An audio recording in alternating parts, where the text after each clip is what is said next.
I look ugly. Setting up your meeting for Facebook Live.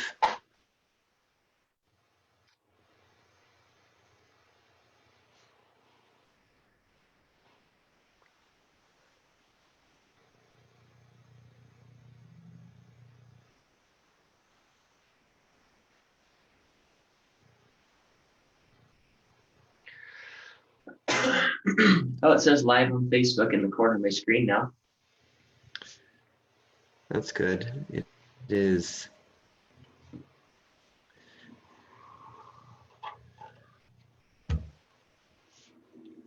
Oh, good morning, Grace Gate. We hope this is finding you live. We have been tackling an extraordinary amount of technical difficulty on our end, but we hope that this is coming to you live this morning. I just want to start by saying Happy Easter to everyone, and I hope that this finds you well.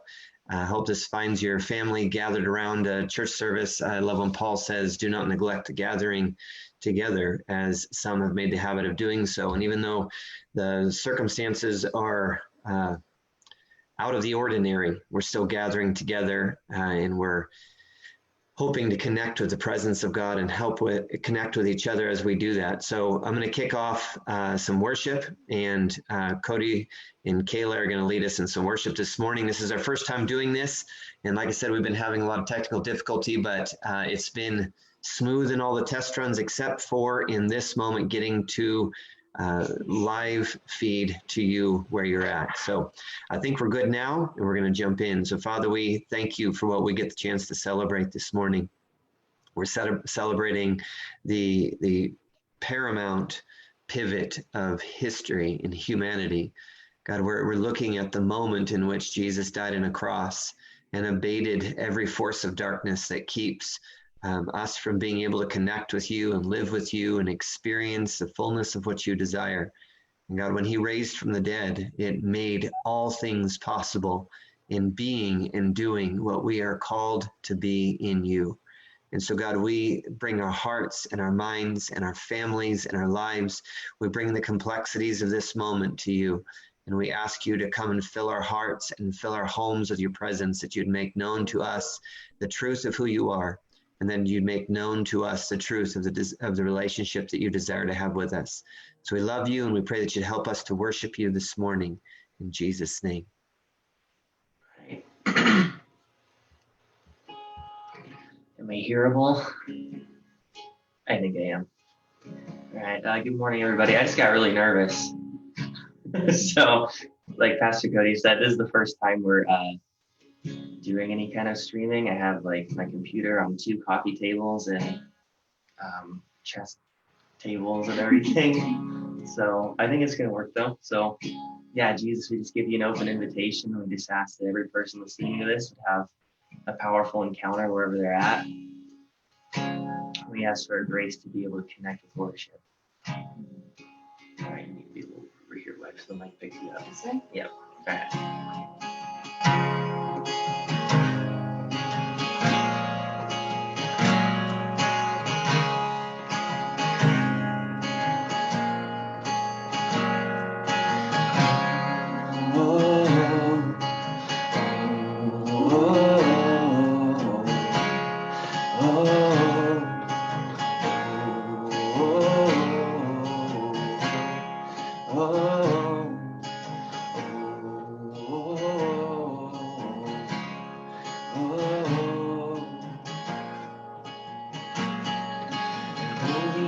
Cried out for blood, satisfied her hunger was.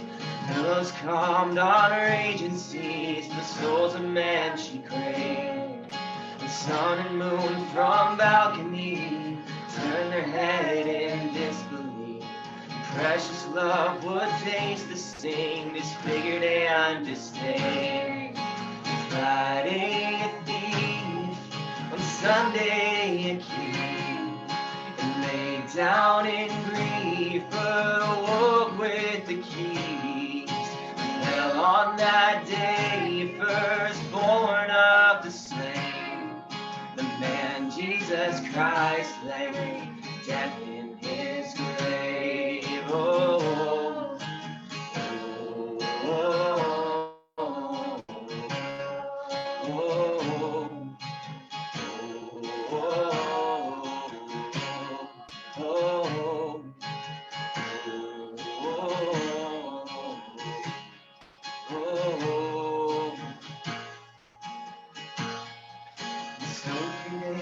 in darkness left, the morning sun of righteousness rose to shame the throes of death, and no return is rule.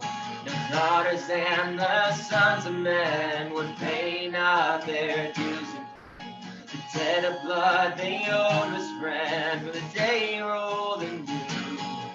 On Friday a thief, on Sunday a king, and lay down in grief, but awoke with the keys. Fell on that day, firstborn of the slain, the man Jesus Christ lay, death in his grave. Death in his grave. Death in his grave. Death in his grave.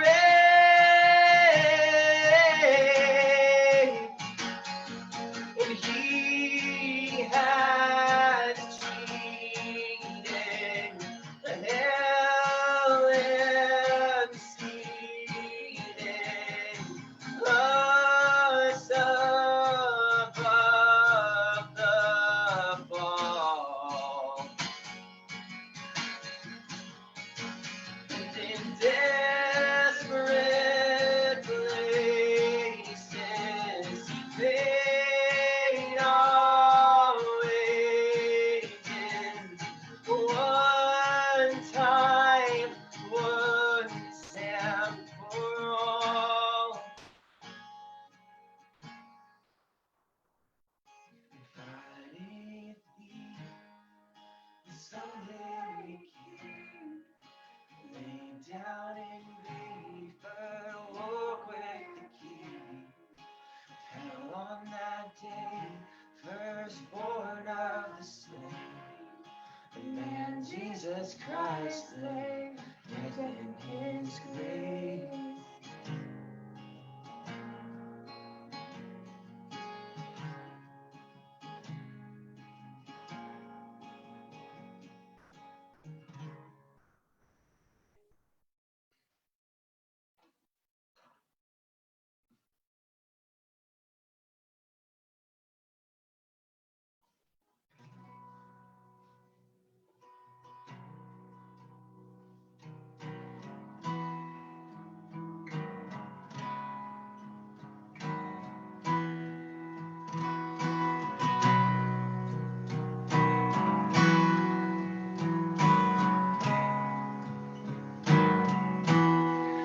And I hear the Savior say, thy strength indeed is small. Child of weakness, watch and pray. Find in me thine all in all. 'Cause Jesus paid it all, and all to him I go. And sin had left a crimson stain, he washed it white as snow.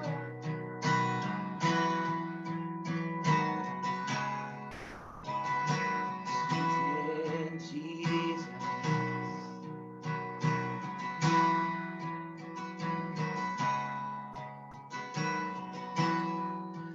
Lord, now indeed I find thy power and thine alone can change the leper's spots and melt the heart of stone. 'Cause Jesus paid it all, and all to him I go. And sin had left a crimson stain, he washed it white as snow.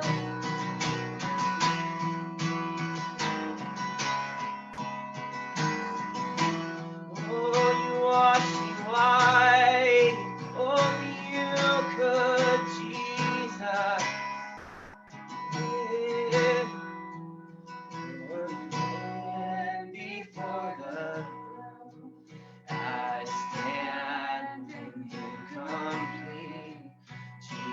died my soul to save. My lips shall still be Jesus paid it all, and all to him I know. His sin had left a crimson stain, he washed it white as snow.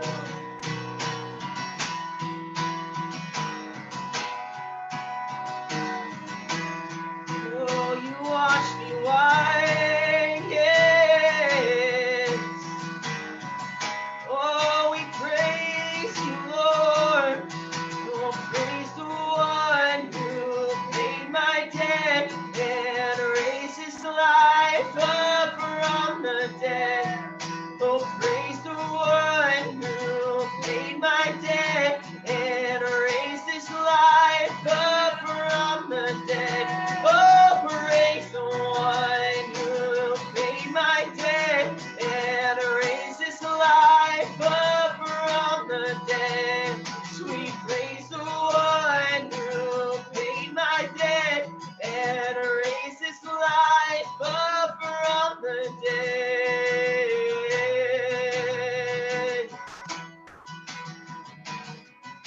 Oh, only you can save us, Lord. You freely gave your life. Thank you, Jesus.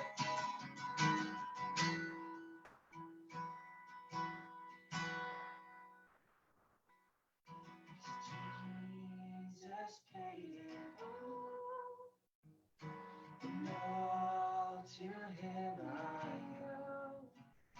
Sin had left a crimson stain, he washed me white as snow.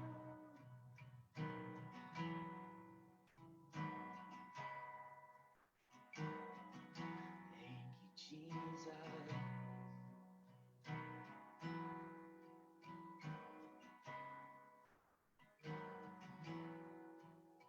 Sweet praise the one who paid my debt and raised his life up from the dead. Praise the one who paid my debt and raised his life up from the dead. Yes, I praise the one who paid my debt and raised his life up from the dead. So praise the one who paid my debt and raised his life up from the dead.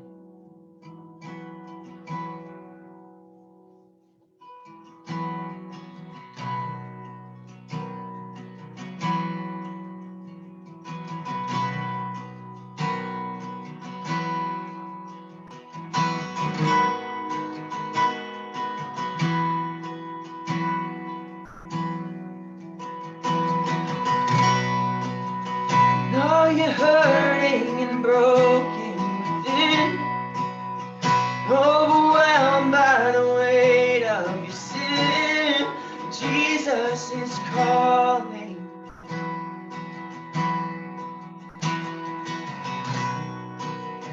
Have you come to the end of yourself? Do you thirst for a drink from the well? Well, Jesus is calling.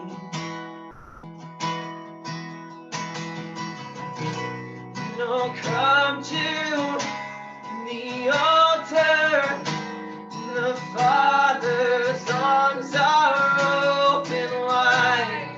Forgiveness was bought with the precious blood of Jesus Christ.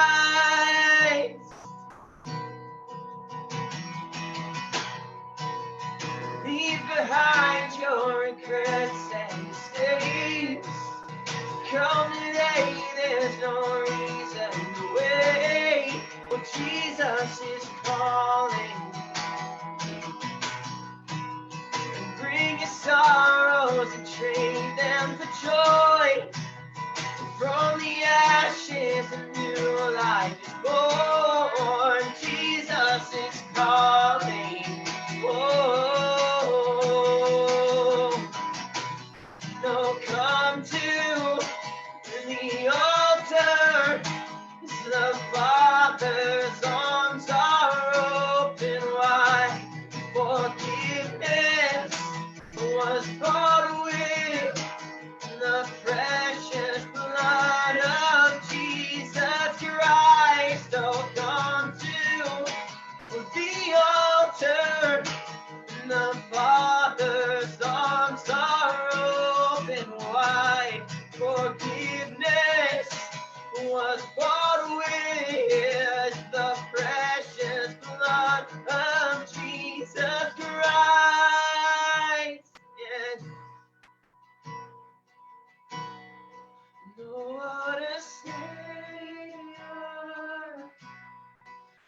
Isn't he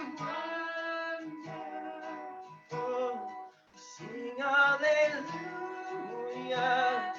Christ is risen. Yes, he is. Bow down before him, for he is Lord of all. We sing hallelujah. Christ is risen. Oh, what a Savior. Oh, what a Savior. And isn't he wonderful? Sing hallelujah.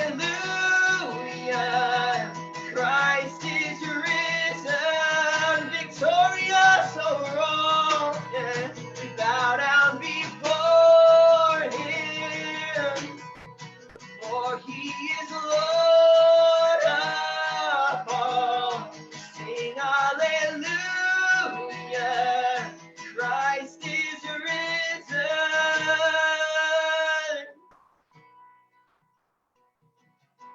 So we come to the altar as the Father's arms are open wide. Forgiveness was bought with the precious blood of Jesus Christ. Oh, come to the altar as the Father's arms are open wide. Forgiveness was bought with the precious blood of Jesus Christ.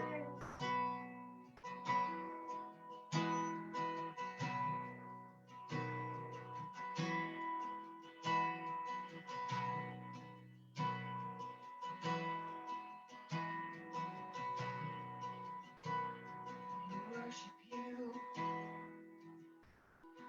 Oh, what a Savior. And isn't he wonderful? We sing hallelujah. Christ is risen. So we bow down before him, for he is Lord of all. We sing hallelujah. Christ is risen.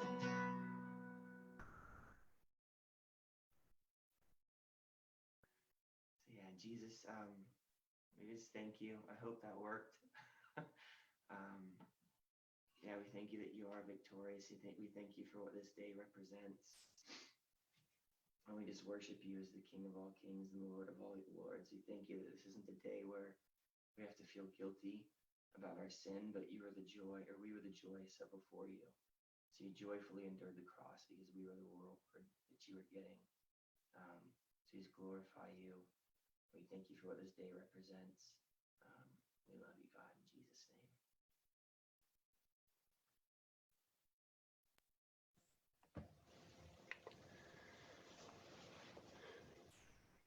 Oh, Cody and Kayla, I want to thank you guys so much for joining us in this experiment. It has been quite an adventure, oftentimes a rocky one, trying to figure out how to navigate all these different forms of technology.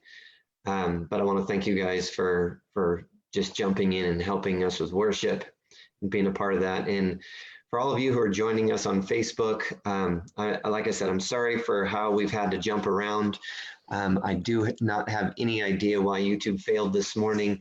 Facebook actually failed on us several times before finally letting us loose. But I want to thank you guys for your resilience. I want to thank you for sticking with us. I want to thank you for prevailing over the technical difficulties to join us this morning for our first ever streamed service. And I'm grateful for all the ways that people have jumped in and helped us troubleshoot technical difficulties and learn new programs and learn new pieces of equipment. So I just want to thank all of you who've been a part of that, all of you who are also helping in every aspect this morning. We have several people actually serving this morning. We think about all the people that are serving on a Sunday in the church building, but we have a lot of people serving this morning as well. I want to also thank Ashley. Ashley is running visual aid the same way that she has many times in the sound booth, but she's running it for us today on the screen so you guys can participate in the lyrics and also in the scriptures that we're about to jump into. I want to say a couple of things real quick before we dive into the Easter sermon this morning. As always, giving is a part of our worship. So I want to invite you guys to give with us this morning. We're still giving. We're still doing in all of the ways that you guys have continued to give faithfully in the last few weeks has helped us not only be generous with the opportunities that have come to us so far, but to help us prepare for generosity. We are preparing for generosity as the uncertainty of the economic impact of what's going on right now continues. We are preparing. We are storing up money to give to people in need. And so we want to just thank you for your giving, and we want to encourage you to continue to do so. If you're a paper check type of giver, you can mail your check to P.O. Box 2500, Redmond, Oregon. That's the best way to mail it in. Our physical address doesn't receive mail, so mail that into P.O. Box 2500, Redmond, Oregon. But if you're an online giver, please continue to do so. You can do so on GraceGateCommunityChurch.org. It's our website. There's an online giving on the homepage there. And then also many of you, like Jane and I, we use the Simple Give app. It's way easier way for us to do it. We can give as soon as we get the money. We receive anything that we receive as income. We take the first 10% of that and we give that as a statement of faithfulness to God, a statement of trust, a statement of hope, a statement of renewed covenant. And we pray Malachi chapter 4 over that each week, just saying, God, this is what you ask us to participate in. This is a way that we participate in faithfulness, a relationship to our church family, to trusting you as our God, as our provider. And so, God, we just pray that you would rebuke the devourer for our sake, and that you would open the windows of heaven and pour out a blessing that we can barely contain. God, let all of our giving, let all of our tithing, let all of our first fruits and every opportunity of generosity in our community, God, let it be blessed by the very provision of God, that we may increase in our generosity in every way possible. God, we thank you that you're generous, and we thank you for the opportunity to be generous. So I just invite you to do the same thing. Pray over what you give. Let your giving be from a place of trust, from a place of hope, from a place of worship, not out of obligation, not out of compulsion, as the Apostle Paul says. We want it to be a part of our worship. So please continue to do that. You're making a difference in your community already. You don't even know it. So continue to do that, and also continue to look for ways to be generous with your neighbors. I'm looking around and looking for ways that we can bless our neighbors, and looking for ways in tangible ways that we can safely do so, protecting them from any chance of getting COVID-19 from us, but at the same time, looking for ways to be generous, caring, to be good neighbors. And then also, we've been working just as hard as we're working with the technology of streaming our services. We've been working just as hard to prepare leaders of groups, to prepare technology for groups, to prepare and go through all of our databases of information to make sure that we're creating space for every person who wants to have somebody to go through this with together. We believe at the core of our being that God did not create us to go through the difficulties of our life alone. We believe that God cares about what we're going through, and we believe the church cares about what we're going through. And so we just say that to everybody out there right now. God cares about what you're going through, and so do we. We want to walk through this together. So we have gone through the final stage of development. We're going to be releasing a bunch of group leaders and shepherding gift type of people to be reaching out and calling. So look forward to a call. If we have your information, you will probably be receiving a call or a text or an email just saying, hey, would you like to be a part of a digital group? You'll probably be receiving some sort of call about that in the next 1 to 2 weeks. If you are not sure if we have your information, you can text the word updates, you can text the word connect, you can text the word together. Any of those words, if you text just that word, depending on what you're looking for. If you're looking for updates, like we sent out 3 text messages this morning giving people updates about what was happening with technology. If you're not getting those, you might want to text the word updates to 541-600-2546. If you'd like to be a part of a digital group, if you'd like to be a part of a Zoom call or a Google chat or something like that, where you can see people and pray with them, have people checking in on you, you might text the word together to 541-600-2546. If you're just looking to connect with the church and find out a little bit more about what we're about and what matters to us and to see if it's a good fit for you, you might text the word connect to 541-600-2546.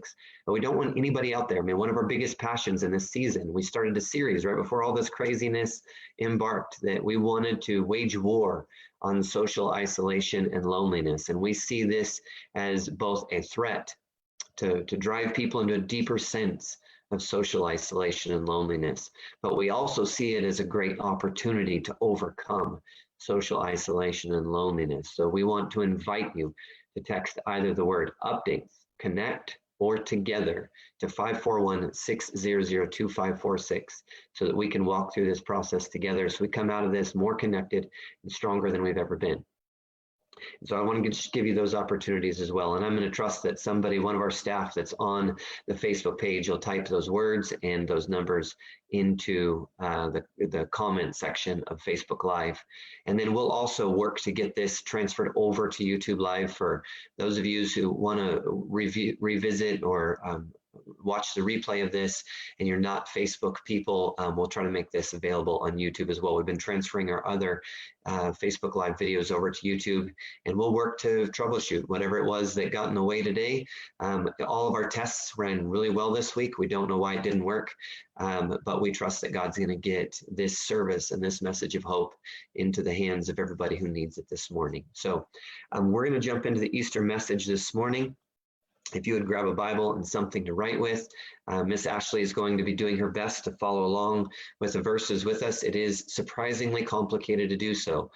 We look at all of the tech and the skills and the volunteers that it takes to run a Sunday morning, and I'm finding that running a Sunday morning is far simpler and far easier than running it remotely at this point. So we'll keep working on that, and thank you for your grace. Thank you for your mercy. Thank you for sticking with us as we do this.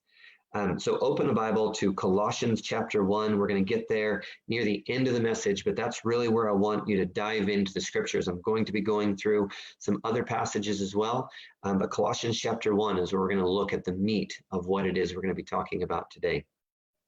So would you just pray with me for a minute, and let's just open our hearts and our minds to allow God to do something uncommon in this moment.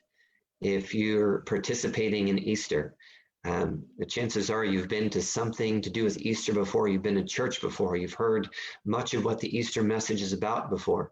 And so one of the greatest challenges to hearing something familiar, especially something as powerful as the life, the death, and the resurrection of Jesus, revealing who he is and what kind of relationship that he wants to have with us.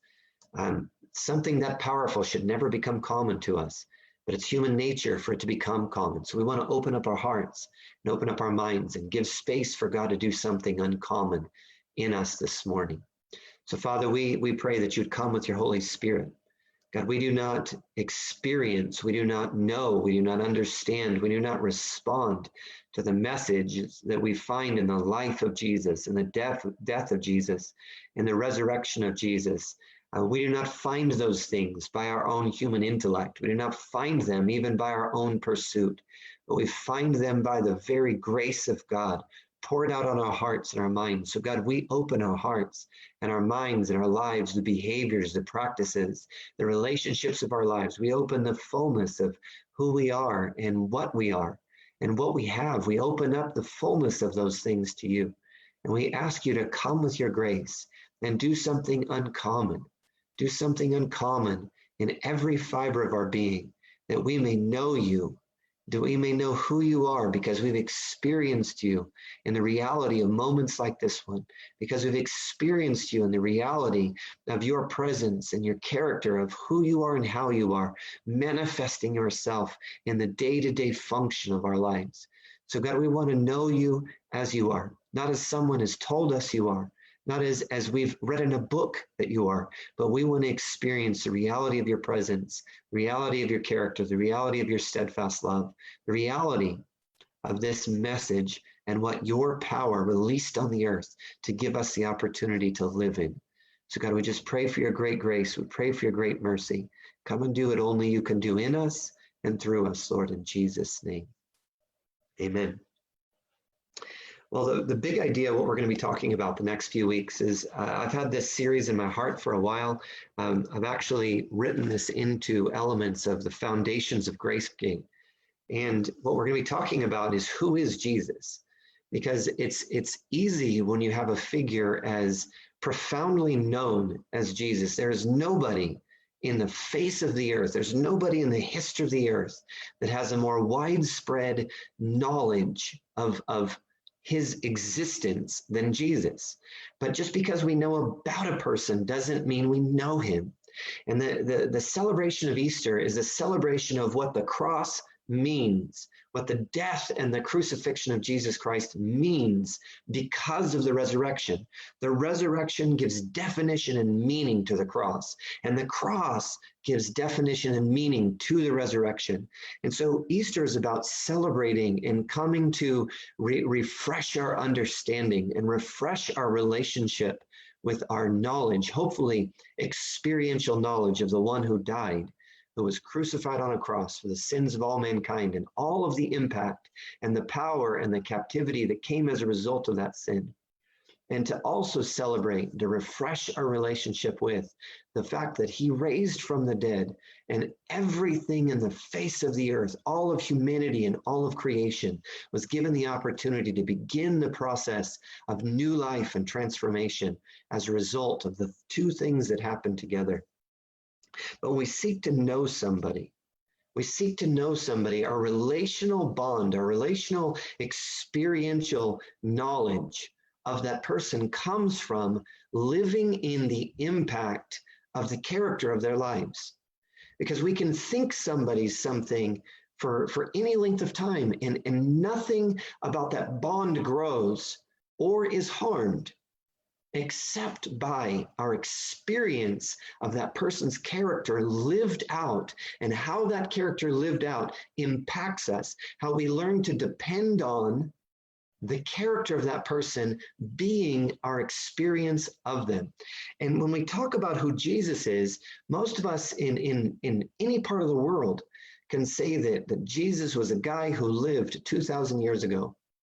And he was a teacher, and he was full of kindness, and he was full of compassion. And some said that he performed miracles, and he got into a conflict with the religious leaders of the day, and he ended up being crucified like a criminal on a cross. And some people believe that he wasn't guilty. Some people have no idea, but that's what we think about him. But to know him well, to cultivate the friendship that he desires for us to have. That's the point of the cross. That's the point of the resurrection, to create a space for humanity to come into friendship, to come into a covenant commitment type of relationship with God, and experience that friendship and that covenant commitment type of relationship from God, for all of humanity to experience, and for all of creation to be healed and restored as a result of humanity coming into that. And so what we're going to be talking about the next few weeks are these handful of these character attributes of Jesus, the things that we need to know about him, and that we need to seek to understand with our lives, that we may come to a place that we depend on him to be those things in our lives, to be that way in our lives, so that we would run to him with the expectation that that is who he is and how he manifests himself in our lives. And the first attribute that we're going to talk about, and it may seem a little bit odd at first, that this is the attribute that we're going to talk about on Easter, but it's going to come back to make sense when we get to the end of this teaching, the end of this talk. It's going to come to a place where it makes more sense for us. But what we're going to talk about is his role as creator. And when we talk about Jesus as creator, that starts to stretch our understanding of, we often think, okay, yeah, Jesus is God in human flesh, but once we call him creator, then it starts to stretch how much we actually believe that to be true. But Jesus is, as all of the history of Christianity has taught, he is the one through whom all of creation came. And when we look at creation, we have to start to look at that through the ancient lens, because it's not just about the beginning of the world. Their frame of reference for what the world looked like before this creation story, before this origin story, it frames the nature of their relationship with the Creator. And so what we're going to be looking at is this big idea that Jesus is the one who brings life-giving order to the uninhabitable, destructive chaos. And here's the crazy thing about this, is we look at all portions of the world. We can look at what the creation story looks like in the ancient traditions of Mexico, in the ancient traditions of Peru, in the ancient traditions of even the Lakota in the Great Plains of the United States, with the ancient traditions of Egypt and Sumeria. So whether you're Polynesian or Babylonian or Hindu, all of these have this ancient tradition that describes the pre-created state, that there was this state of formlessness, this state of disorder, this state where all of the potential of existence, all of the potential of power and matter and existence were combined in this turbulent storm that had no order to it. And all of those stories describe what we come to know as this life of creation. All of those different traditions have some story of a creator being coming into play and taking the chaotic disorder that was uninhabitable and bringing it into order to make it habitable, to make it a place where we can live, a place where life can exist. But they all have with them this very true, very real awareness, this vulnerability to disorder, this vulnerability that the storms of chaos, the storms, and all of them are if you look at historical documents, if you look at what historians read and anthropologists read, if you look at what they read, they call it the cosmic oceans, because the state of disorder is described as this sea, this unsurmountable, uncontainable sea that lives in a state of disorder that can overwhelm what has been created. And I think that what all of humanity throughout all these traditions is looking for, and something that we can relate to very much in a moment like this, is that when the created order, it starts to experience disorder. When it experiences disorder, it starts to unravel what makes us feel safe, what makes us feel comfortable, what makes us feel like this earth and this world is inhabitable. And I think that's a great deal of what we're feeling right now. We look at what a sickness can do to the governments of the world, what a sickness can do to the militaries of the world, what a sickness can do to the economies of the world, what a sickness can do to the social structures of the world, what a sickness can do to all of the things that we look to saying, that's immovable. That won't change. That has real power. We look at what the power of a sickness, a disorder of health. That's what we call a sickness in the medical field, a health disorder. It means that the order that is by design in our very body, in our very being, there's an order that we see as being the way in which things are intended to function.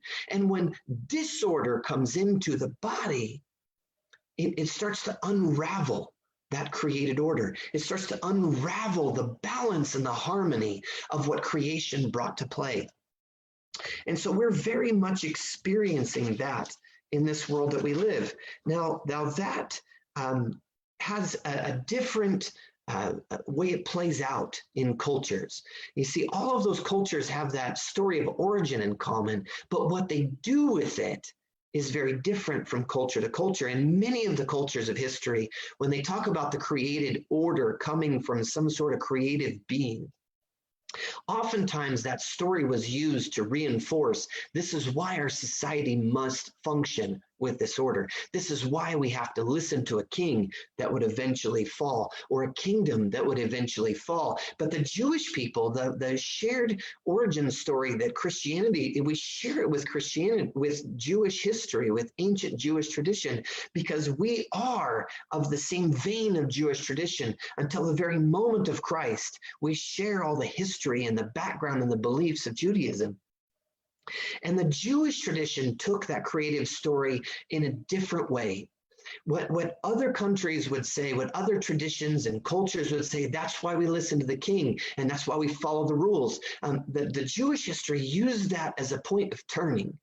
They used the creative story to remind them of what the harmony and the order, what the blessing and the peace was intended to look like. Because the creation story in Genesis chapter 1, chapter 2, and chapter 3, it talks about this chaotic power that nothing could overcome. And yet with ease, the very God of all creation comes and he speaks order into it. He speaks, and out of his word comes a life-giving order. It becomes this small place of peace and harmony in the midst of all the chaos. He starts by speaking to that turbulent sea and saying, you can't go any farther than this. And I think that what many of the kingdoms of the world have hoped that the creative story would invoke in people is this hope that if we stick together and we remain in this place of order, that the chaos of this world can't overcome us. But what the Jewish tradition said is, I've got to stop participating in the chaotic disorder. And when I do, the God of peace, the creator God who brings peace, who brings order and harmony and completion into place and makes it a place of peace for me to dwell. When I stop participating in the chaotic disorder, when I stop participating in that, and I come to this place of humility, that the God of peace will welcome me back in to a place where peace always surrounds him. And when I come into order with his peace that surrounds him, I get to experience the blessing and the order of this life-giving place of peace that he creates in the midst of the turbulent chaos of this world. And I think that all of us can look to that tradition and we can say, God, that's what we want right now. We want to know that this disorder won't come near our house. We want to know that the health disorder won't come near our house. We want to know that the economic disorder is not going to come near our house. We want to know that there is some place of peace that we can lean in and trust our God, our creator God. We can trust him. We can lean in. We can hope for him to cause peace to erupt in the place where we live, because he lives here with us. And that's what we see in the creative story that is retold. And the creative story is retold in all of the stories, the language of prayer. And I'm going to go into Psalm 46 in just a minute, because this is one of the many poems. It's one of the many prayers that Israel would pray throughout their history. The Jewish people would pray this. They'd recognize the disorder the chaos was encroaching upon their dwelling. It was encroaching upon their society. It was encroaching upon their nation. And it could take on a number of different forms, because the chaos of disorder, it is oftentimes what is happening as a result of the compounded decisions of people to rule over their own lives. Every time we decide to take things into our own perception of order, to take things into our own state of self-interest, to take them into our own state of self-preservation, to take them into our own state that chooses me over others, that chooses me over God, every time a human being does that, it adds to the disorder. And when we add to the disorder, this chaotic storm grows, and that's why wars happen, and that's why economic collapse happens, and that's oftentimes even why plagues spread around a world like this, is because we're oftentimes we're looking for the ways to protect ourselves at the expense of others, and that's not the way the creation was designed to function. So Israel would return with these ancient songs, and they would sing these songs throughout generations as a modern prayer of an ancient hope. And here's what Psalm 46 says. It says, God is our refuge and our strength, a very present help in trouble. And this word for very present means well proven, He's our well-proven help in trouble. How many of us can say that right now?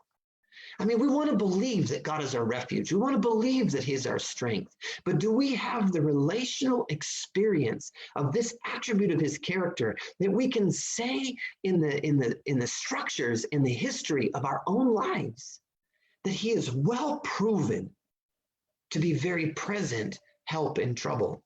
Verse 2, therefore we will not fear, though the earth gives way, though the mountains be moved into the heart of the sea, though its waters roar and foam, though the mountains tremble at its swelling. It's saying this chaos, this destructive disorder of chaos is coming at us from all sides. But even though it can tear down the mountains, even though it can cause governments to tremble and nations to change and the world to change the way in which it functions.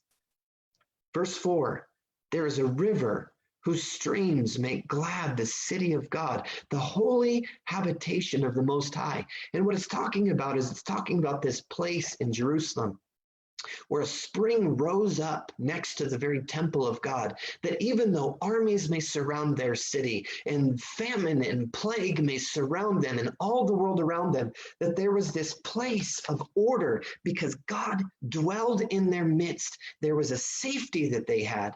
And they used this parallel of water, talking about this gentle, life-giving stream. If you ever traveled through the wilderness or done anything in the wilderness, you know that the most life-giving places in the wilderness are those alongside a stream, because even though the oceans may crash on a mountain and tear away every part of its structures, there is along a stream, there is grass and flowers and living beings all surrounding it, because this water has an order to it. It has a harmony to it. It has a blessing to it. So he's using this parallel of the waters, saying, though the chaos of destruction comes at us from every side, God sets the same element into a life-giving, peace-providing place of our lives. He goes on here in verse 5, God is in the midst of her. She shall not be moved. God will help her when morning dawns. The nations rage and the kingdoms totter. He utters his voice and the earth melts. The Lord of hosts is with us. The God of Jacob is our fortress. Come behold the works of the Lord, how he has brought, they're talking about the desolations over all the earth. But he makes wars to cease to the ends of the earth. He breaks the bow and he shatters the spear. He burns the chariots with fire. Be still and know that I am God. I will be exalted among the nations. I will be exalted in the earth. The Lord of hosts is with us. The God of Jacob is our fortress. He's giving the confidence, this song, this prayer that is sung throughout the generations whenever difficulty comes near the nation of Israel. They would sing a song like this. They would turn it into a prayer and they would pray it day and night, that they would remind themselves that even though the storms and the power of destructive disorder may come at them from every side, their hope is not in the walls around them. Their hope is not in their ability to provide for themselves. Their hope is not in their ability to make everything better, to make everything right. In fact, they saw themselves as relatively powerless to make a difference in that world, except in this, God dwelled in their midst. He lived in their homes. He lived in their cities. He lived amongst them. And wherever he was, he brought that created order, that life-giving peace to the very place that they lived.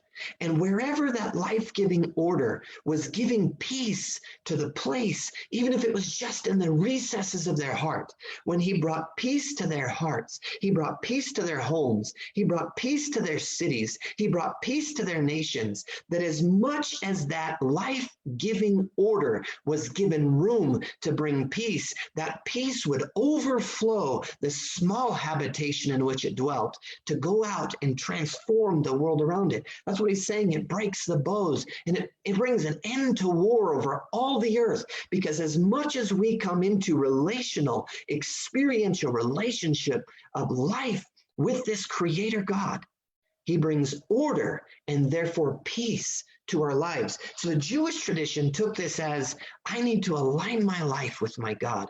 I need to come into harmony with the peace-giving, life-giving Creator, that I may experience the life and the peace that exists wherever he lives.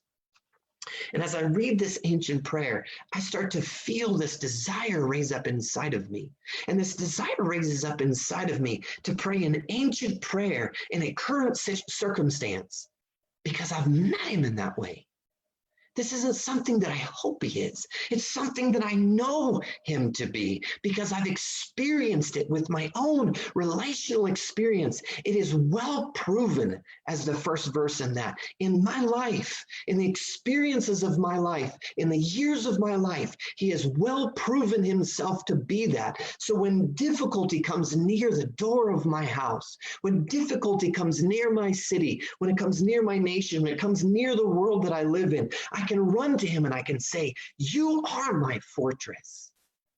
God, come and set my life in order. Come and set my family in order. Come and set my church in order. Come and set my city in order. Come and set my nation in order. Because wherever we come into alignment with your created order, wherever we come into alignment with not a king or some way of teaching per se, but when we come into alignment with you, God, you bring that peace to the places that we live, and that peace begins to overflow the places where we live. I want you to be able to experience God in that way. I want you to be compelled to prayer when you read something like Psalm 46, because deep in the formative places of your heart, you know that to be true because of the experiences that you've walked with him through in the past.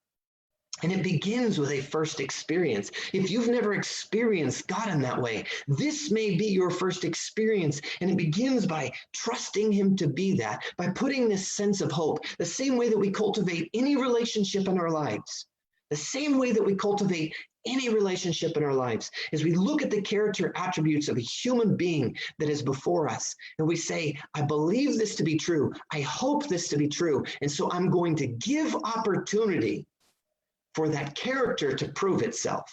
And the same way that our life of trust, our life of hope, our life of friendship grows with the living God is that we give him the benefit of the doubt. And we say, God, I want you to be this in my life. I hope that you are this. I want you to be this. I'm going to draw near in the relationship. I'm going to engage my side of it. And I'm going to trust that you'll engage your side of this, that this may be well proven in our lives. Now, as we start to draw near to the story of Easter, we're looking at this cycle that is happening throughout the history of the Jewish people. And the cycle is drawing near to God, and that peace coming into them, into their worship. It's coming into their community. It's starting to transform their nation. And then their ways start to part from the ways of God. They start to leave the order of that creator. They start to leave that worship, which is the exaltation of him being the highest in wisdom, the highest in safety, the highest in provision, the highest in everything that we could seek. He's the highest, so we exalt him as that. That's what worship means, to exalt him and to trust our lives to him in that way. They start to leave their worship and they start to worship other gods. They start to live in other ways, and that is the pattern of our lives. And maybe that's been the pattern of your life. Maybe you are not somebody who's been actively involved in any kind of spiritual formation. Maybe you're not somebody who's been actively involved in a spiritual community that we call a church family. Maybe you're not somebody who's ever spent any time in the scriptures or learned to cultivate a life of prayer or learned to live a life of self-giving love to your neighbor. Maybe you haven't done that. Maybe you've had a knowledge of Jesus, maybe even a belief and a certain degree of trust in Jesus. But when Easter comes and goes, or Christmas comes and goes, or whatever storm is rising in your life, when it comes and goes, and God has demonstrated his faithfulness, and that comfort starts to come in again, and that ease starts to come in again, we, without knowing it, we maybe don't say this on the outside, but our behavior, our lifestyle starts to demonstrate, you know what, God, I've got this. I'm going to go back to doing this my way. And without realizing it, we start to participate in all the subtle forms of chaotic disorder. And when all of those things start to compound, not just in our life, we're not the only influence in our own lives. Every life in the world is being influenced by every person who may or may not have this sickness right now. We're a lot more interconnected than we realize. And a lot of the things that shape us are the decisions of others' chaotic disorder. And maybe it's the decisions of people who've come long before us, whether that's governments long before us or family members long before us, or a circumstance that happened in our lives long before this one. Some aspect of chaotic disorder has disrupted our lives and made us prone to self-protection. And where that self-protection really becomes dangerous is when, without knowing it, we self-protect from God. And the nation of Israel was experiencing this to a great degree during the time that Jesus lived. And many hundreds of years had passed, and they'd had times that had come back into order and times that had gone out again in disorder. And they're living in a state where they're feeling the powerlessness, and they're feeling the destructive power of chaotic disorder in the nations that rule over them, in the economy that's not fair to them, in the difficulty that surrounds them. And in that powerlessness, they're crying out to God again with all these prayers like Isaiah chapter 17. I'll give you, for the sake of time, the opportunity to go look up the prayer in Isaiah chapter 17, verses 12 through 14. But the imagery that they're experiencing is the chaotic waters of disorder are preventing the peace, the life-giving peace of their God from causing that peace to prevail amongst them and transform the world around them. And so they're crying out for this. And as they're crying out in concerted, in private prayer, there comes this historical fork in the road. And this historical fork in the road comes about from this unlikely rabbi that comes from an unlikely place. And he begins to teach the ways of Judaism in profound ways. And people are starting to lean in and notice this guy is a rabbi, and there's something different about him. Maybe he's not just a rabbi. Maybe he's like the prophets of old. Maybe God is uniquely causing a spiritual power to come upon him to turn people back to the ways of God. Maybe this prophet and this teacher is how God's going to bring that order, that life-giving, peace-providing order back to the people of Israel. So people start to draw near and they start to listen to this man Jesus as he teaches. But something profound happens when he teaches. He brings order to disorder whenever he preaches. He might be preaching and there might be health disorder in the crowd around him. And when he touches them, the creative order of God comes into their bodies and they're made well. He brings a life-giving order by the power of the Creator. He brings a life-giving order to the health disorders of people's body, to mental health disorders that are often a result of demonic powers or spiritual powers that are plaguing people. He brings order to the confusion of the understanding of the scriptures. He brings order to all the things around him. He even brings order to dead people who have lost their life outside the creative order of God. And he comes up to this one place, and this one woman, this woman who very much needs her son to be alive. The way the life and the lifestyle and the culture works in that moment is she needs him alive. She is destitute. She is desperate. She is in great difficulty. The chaotic waters of destruction are encroaching her home because her son, her provider, her protector, her status in the community has just died outside of his time. And Jesus comes up to a funeral service and he takes the creative, life-giving order of God and he speaks that creative, life-giving order into that moment. And in that moment, this son is raised from his own funeral service and restored to his mother. And in some small way is a very big way to them. But in a small way to the world looking on, God's creative order just brought life-giving peace to a person's life and to a family and to a community who watched it happen. And now the peace is starting to spill out of the borders of just that one life that creative order was spoken into. That peace begins to spread beyond it. And this rabbi goes on to teach these different things, and it didn't matter what the chaotic disorder was. He brought creative, life-giving order to it. He brought peace to it, and people began to hope in this peace, and they ran to them with their disorders. They ran to them with the things that scared them and the things that plagued them. They ran to him, and he brought them to order. I wonder how many of us can say that in the practices of our life. Like right now, I'm experiencing some health disorder. I broke myself like 2 days into this chaos.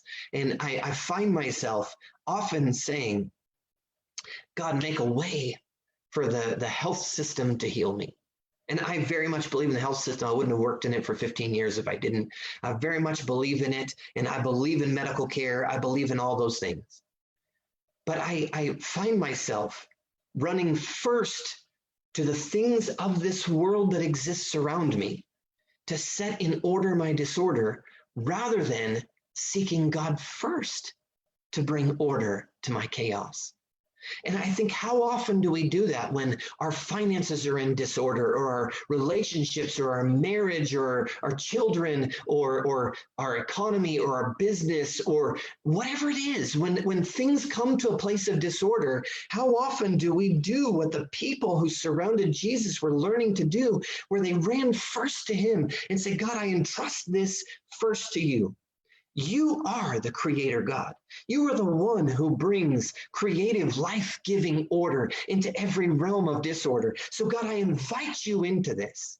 How many of us can say that that's the habitual practice of our life, that our confidence, like Psalm 46, is you are my fortress, you are my strength, you are my hope, even though the kingdoms of this world totter, even though the oceans of chaos encroach upon everything around us, you are where I put my hope.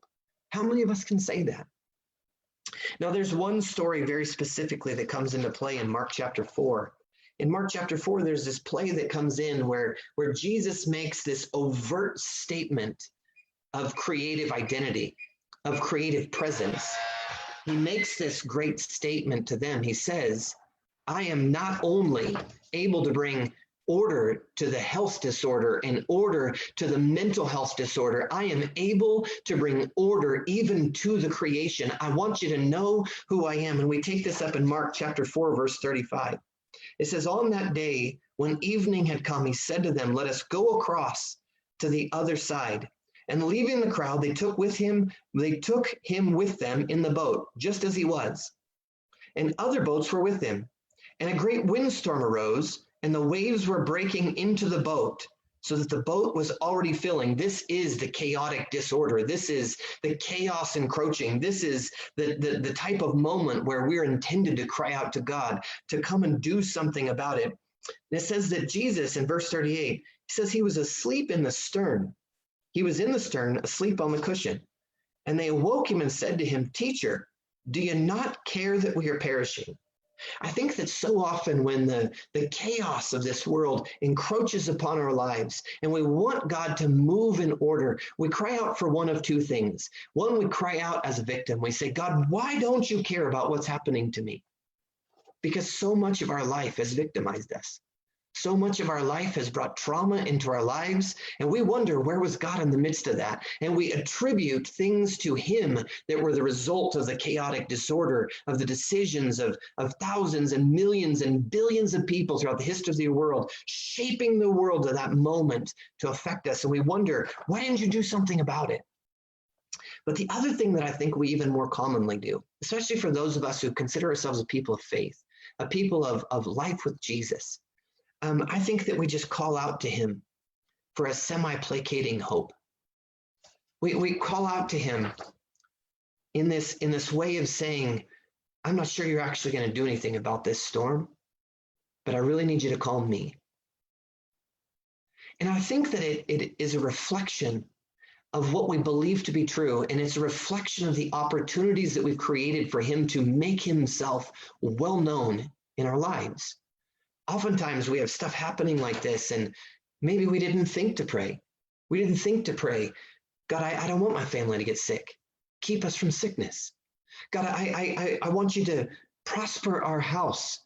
God, help me, lead me. I want you to turn the nature of this storm so that it doesn't sink my business or sink my family or sink my marriage. And God, I'm willing to participate what I need to do with on my end. But God, I believe that you are big enough to calm this storm. And what the people are crying out for in this boat They believe that Jesus has power over this storm. And oftentimes we believe someplace inside us that God is bigger than the things that are happening in our lives. And oftentimes that's where that feeling of resentment comes from. It comes from this place is, you're bigger than this. I know you are. Why isn't it different? Sometimes the creator of this, of all order, of life-giving peace is saying, do you want me to be a part of it? Will you call me to be a part of it? Will you call me to participate in the disorder of your lives? And are you willing to listen, to follow, to belong, to become whatever I ask you to be, that you may participate in the life-giving order of peace rather than participating in the chaotic, destructive power of disorder? And so they cry out to him, teacher, do you not care that we're perishing? And listen to this, verse 39. He awoke and he rebuked the wind and said to the sea, peace, be still. And the wind ceased and there was a great calm. He awoke. There's so many passages in the poetry of the Old Testament that talks about the Lord being aroused from his slumber.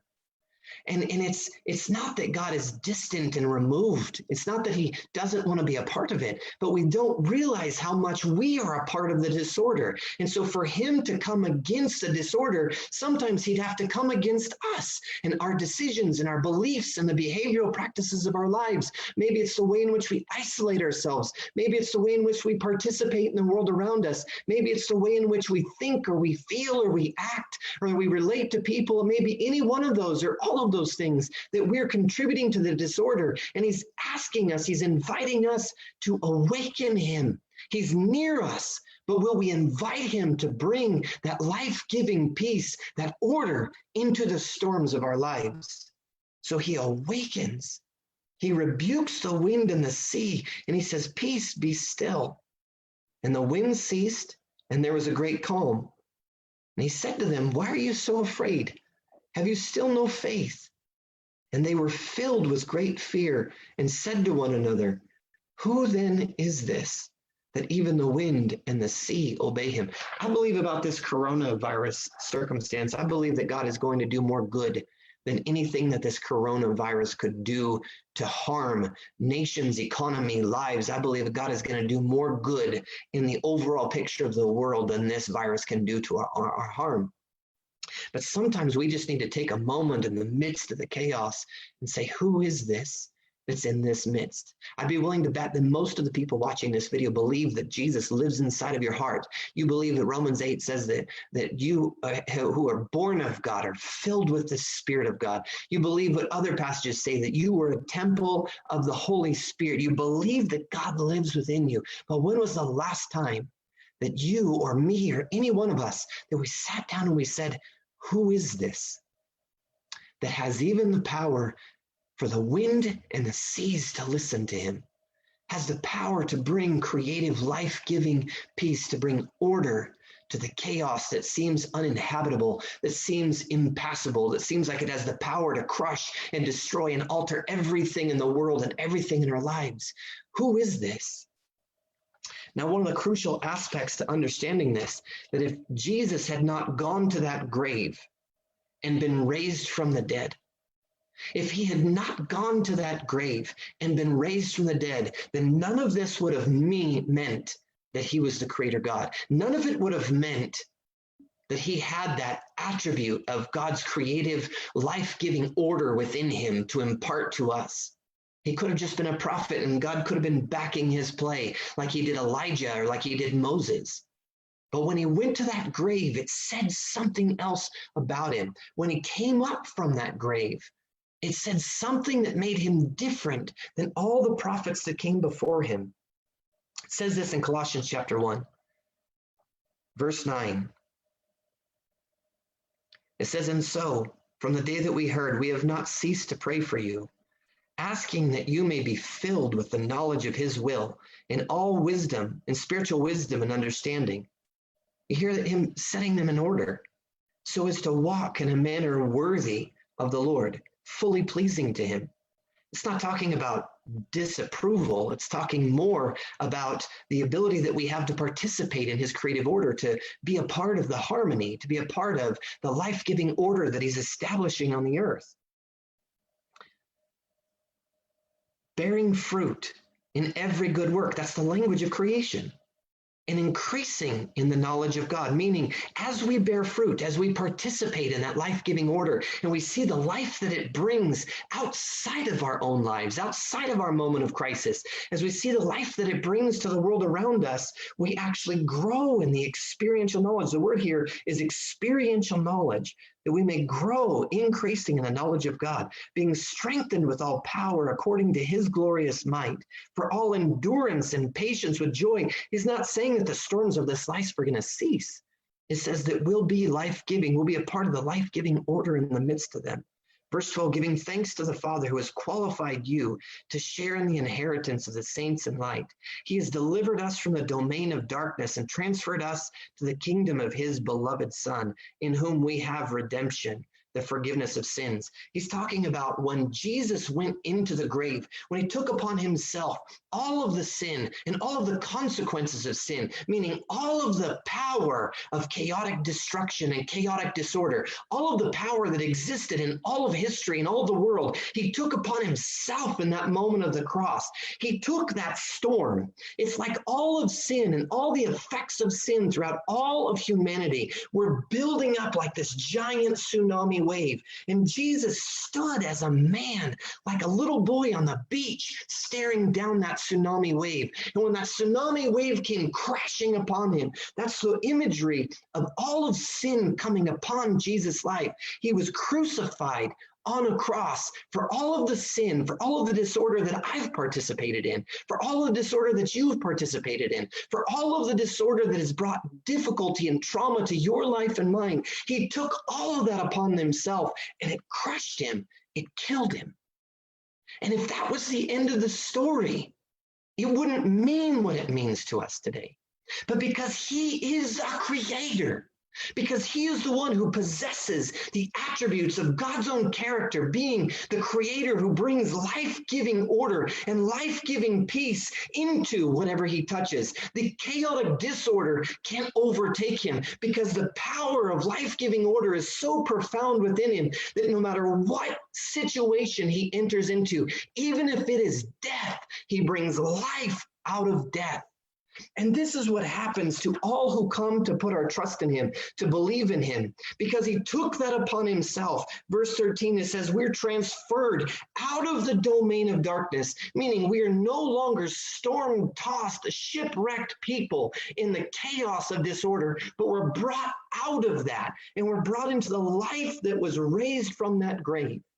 The life that was raised from that grave, we come into that, and we're transferred into the kingdom of his beloved Son, in whom we have redemption, the forgiveness of sins. And when Jesus rose from that dead, it showed the creative power of God in humankind to even bring life-giving order, to bring the peace that surpasses all understanding, not just a peace in our heads or a peace in our hearts, but a peace like that ocean that brings peace to the people inside the boat that are crying out, that brings peace to the boats that are surrounding them. And as it goes out, it brings peace to all that once threatened them. Do we see that type of power in the resurrection? Because when Jesus came up out of that grave, it was just like him being aroused from the sleep in that boat. That's the imagery of that moment in the boat. He's being aroused from his sleep. He was aroused from the grave in the same way, fulfilling all the prophetic promises of hundreds of years before, where God would rise from his sleep and he would bring creative power to bring order and therefore life-giving peace to all who would receive it. And that's the invitation to know him in this way. It's the invitation to trust him the way Psalm 46 says. It's saying when the chaos of this world comes near your heart, when it comes near your mind, when it comes near your family, when it comes near your home or your budget or your city or your church or your nation, when it comes near the places that matter to you, you can have within you You can have within you the very dwelling place of God. You can have the dwelling within you that when you pray, you arouse him from his sleep and he brings a peace to our hearts. He brings an order to our minds. He brings an order to our lives if we'll listen and follow. You see, the responsive relationship to every person of Jewish background that would read these Psalms about the fortress in the midst of the chaotic storms would see the responsibility of the person praying it to follow. What Jesus said to his disciples when he first called them out of the disorder and the chaos of their lives, he said, "Come and follow me." He didn't explain all the details. He didn't bring every place of questioning to calm and understanding in their minds. He just said, "Listen, I want you to give me the benefit of the doubt. I want you to trust me that I have that creative power inside of me. I want you to trust me that the life-giving, peaceful, order-bringing Creator God is who I am. And will you give me a chance to prove it? Because the only way you give me a chance to prove it is if you follow me. If you trust me with your life, with your relationships, with your decisions, with your habits, with your behaviors, with the things you have control over and the things that you do not.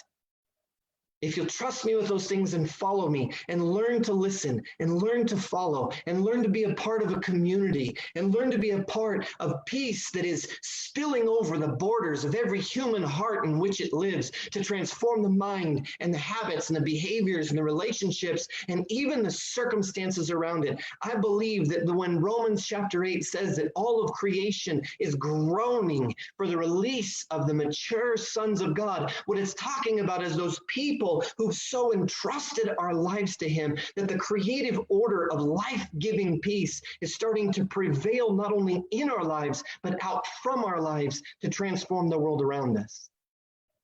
Is that who you believe Jesus to be? Is that what you believe this was saying in Colossians chapter 1, verse 15? There's a specific language that they're using, and there's a form of writing that they use where they'll echo something. They'll say the same thing more than once with a different ending so that we get to look at the same big idea from two different angles.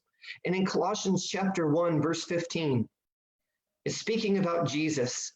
It says he is the image of the invisible God. He's the firstborn of all creation. I want you to note that statement. He's the firstborn of all creation because he's going to echo that in another statement that puts both the creator and the resurrected Christ in the same character, in the same person.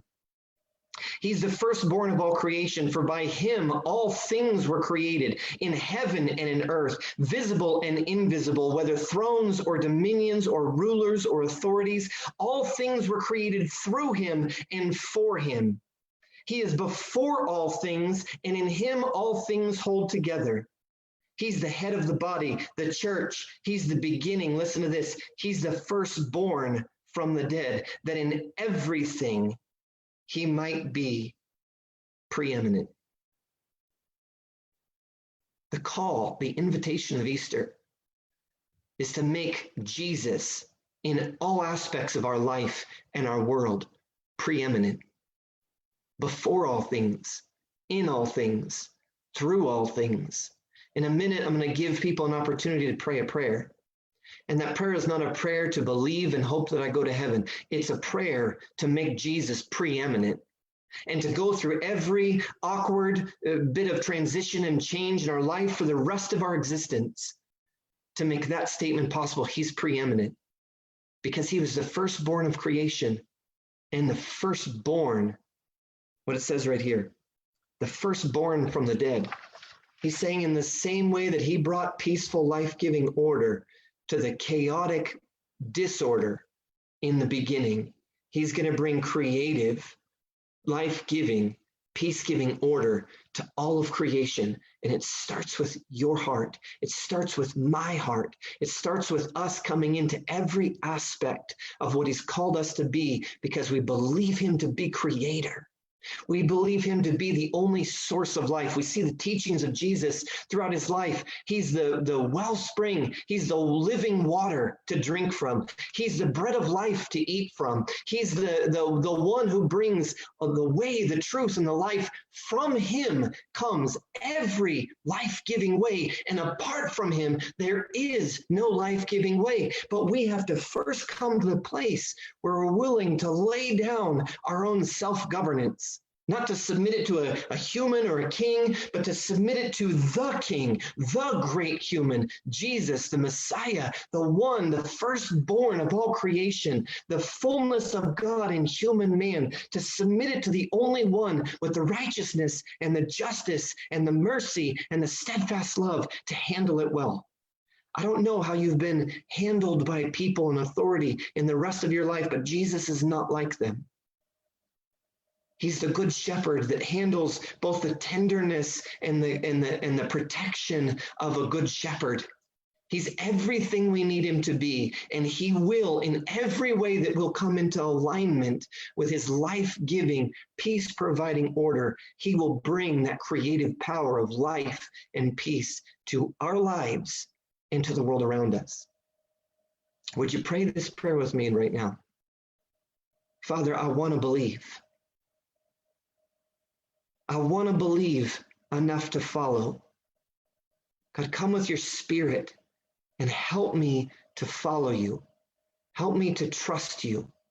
Help me to believe in you enough to give you opportunity in relationship to allow this attribute of your being. You are the creator.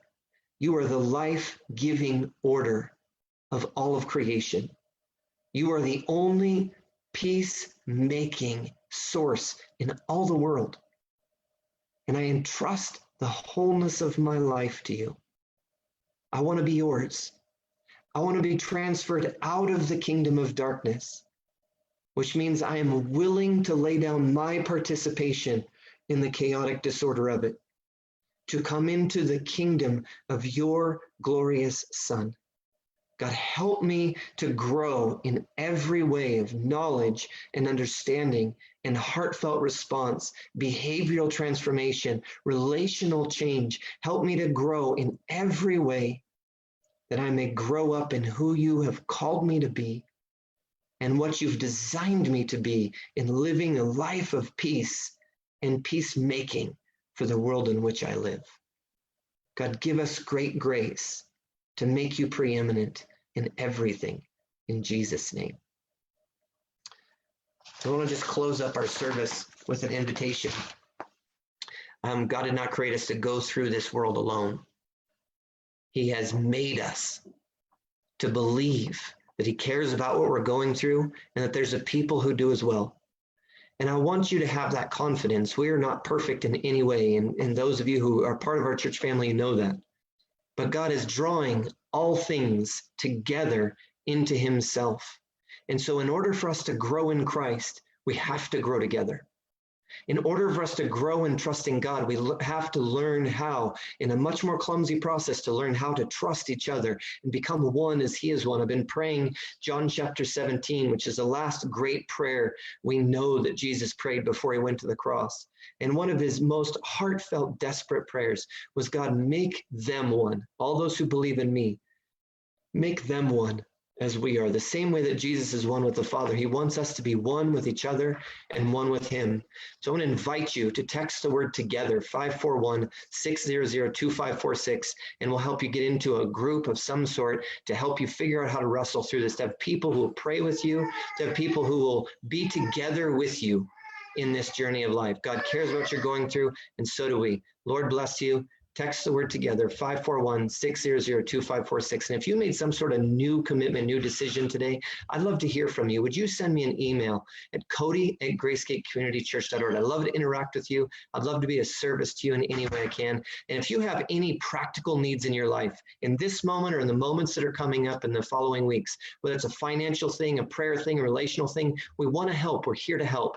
Just send us an email, admin@gracegatecommunitychurch.org, and we'll do everything in our power to help you. So we love you. We bless you. Happy Easter. Enjoy your family by whatever means you possibly can today, and spend some time with Jesus today. I'd love to see every one of us just meditate through the book of Colossians this week and see what the maturity that Colossians is talking about really looks like in a modern context. So that'll be your homework today. Spend some time praying, seeking God, searching the scriptures in the book of Colossians. It's in the New Testament. If you need a Bible, send us an email. We'll send you a Bible for free. We want you to be able to engage this journey with us. So we love you. We bless you. Have a great day, and we'll talk to you hopefully very soon. Happy Easter.